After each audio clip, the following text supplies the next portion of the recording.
Welcome to Apeldoorn, to the General Assembly 2021. Apeldoorn is at the heart of the natural Veluwe Ridge and surrounded by nature. With a population of more than 163,000, it is one of the Netherlands' top 10 cities. The spacious and wooded surroundings give the city its own highly distinctive character. The streetscape is dominated by green. Apeldoorn is also home to the stately Loo Palace, the former summer residence of the Dutch royal family. Whatever you're looking for, Apeldoorn has it. The modern city centre offers endless opportunities to shop, and there are numerous venues for a great night out. You can explore unique nature and culture. Lovers of architecture will also delight in the city's many noteworthy buildings. In Apeldoorn, you can visit the best festivals and terraces and find the most beautiful places to stay fit. Adriaan, we never talked about the circular economy before when I met you. We talked only about waste management and how to reduce it. But what happened? Well, waste management is, it's not actually something about the 10R model or the ladder of Lansing. But imagine, I was started here 3 years ago by the municipality of Apeldoorn, and I wasn't aware of circularity or circular economy at all. Me either. And we went to Freiburg, did you know? Yeah, in the summer, in the car, we went to Freiburg and we met our Cityloops partners. Colleagues. And we talked about circularity and we were thinking about, what if? Yes, what if? And then it resulted in 2 work packages in Cityloops with colleagues and other things, and it feels now we are in a part of Cityloops that the big wheel is starting to turn, and it's pretty amazing feeling. That big city hall of ours is moving. People are thinking about circularity, and that's some part it comes from Cityloops. Several new circular projects now have started and ever since, and colleagues are now more aware than ever that circular economy is coming and is making the world better. It made us aware that circularity is not only about prevention, reuse and recycle. What I figured out is what you already figured out, that circularity is about transition, and transition about human behavior, and that's very important and very difficult. Well, that's what I figured out as well. Remember when we in the start where we have a lot of virtual meetings. A lot of them. About the material passport, about material bank, how can we exchange materials. Everybody says what is good for us. But you learn the most when you're walking through the path, the circle paths. Making the circle. You learn to rethink. Yeah. Once again.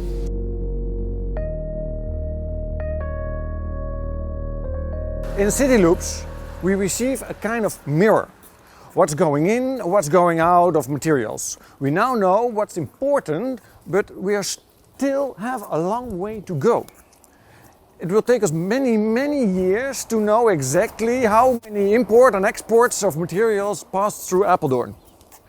And how we can use this information to benefit or transition to the circular economy.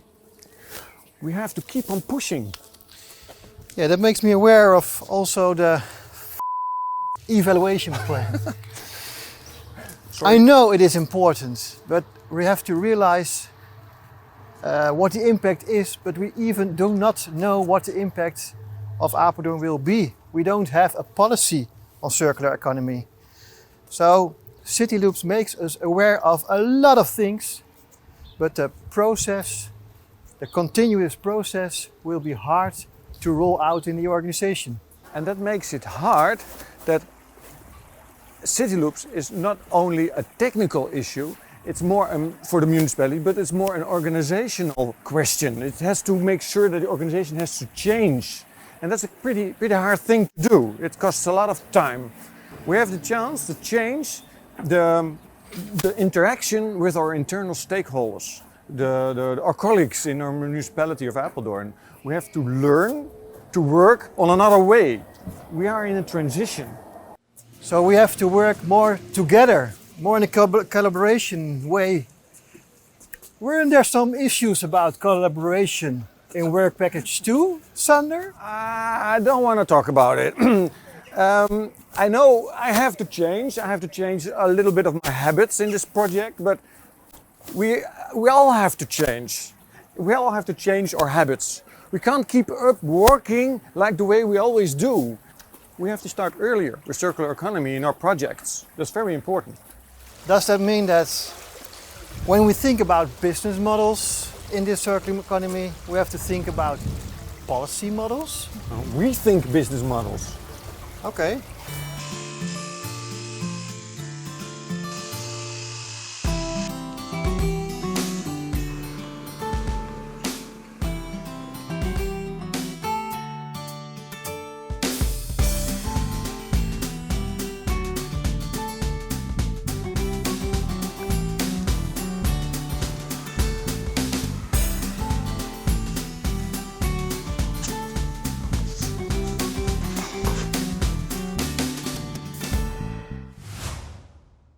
From policy models, we have to think about the economic impact, the social impact, the environmental impact. We have to translate those to policy models. In our demonstration phase, in biowaste, we talk about bokashi. Bokashi is a material which improves the soil.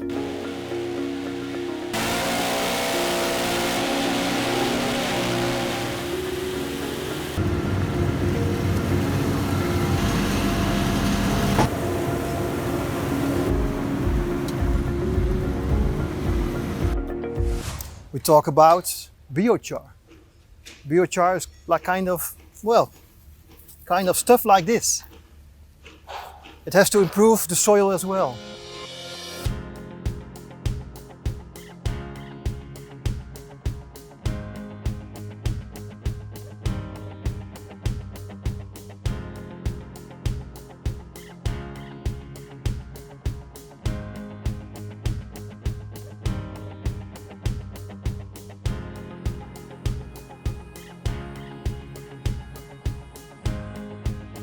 Wageningen Research did some investigation about which materials are good for those two business models.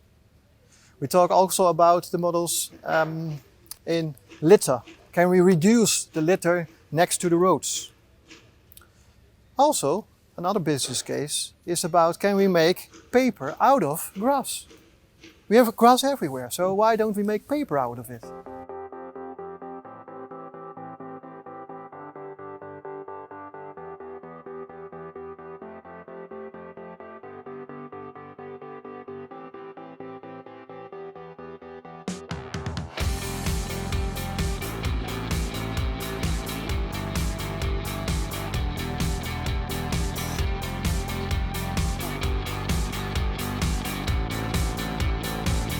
And last but not least, can we make from Japanese knotweed 3D products? Wageningen did some research about what kind of products we can make, because it must be hard, but it must also be strong. So we would like to demonstrate what kind of materials we can make.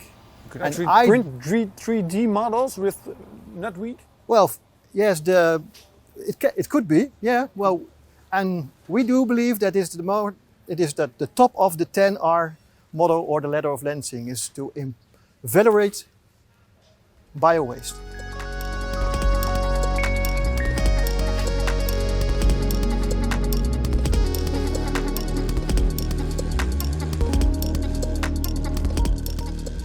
So Sander, where's your work package about? Now, while you were busy making your own business models about biowaste, I was making my own business model about concrete and demolition waste. We make from old bricks, new bricks, and these new bricks 100%, almost 100% circular, a little bit thicker than the old ones. This one? Yeah, this one. And we make a new road of it.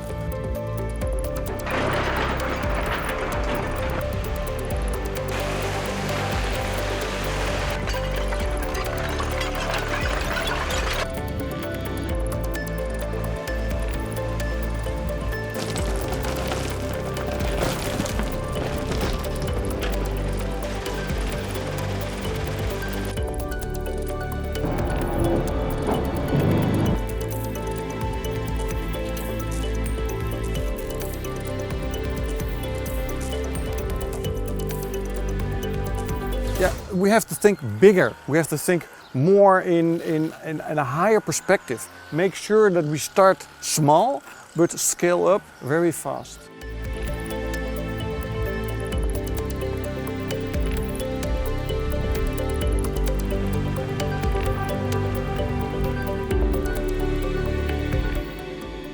I dream of matching supply and demand in a very early stage in a project. I will demonstrate it with an animated video I made for it.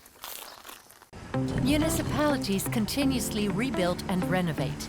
This is necessary to keep public spaces livable and to respond to new developments. But what happens to the old material? Let's take a look at this brick, for example. In theory, this brick could perfectly well be reused, but that rarely ever happens in practice.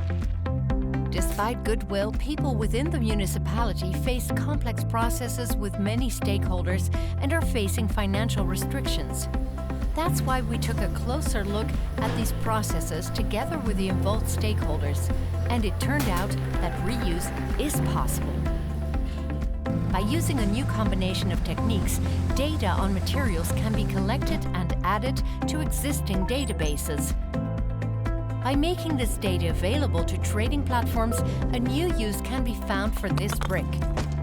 By adding these innovations in the current construction and renovation process of municipalities, we learned that the solution to a circular way of working does not lie within one construction project, but can be found in the larger picture of material flows.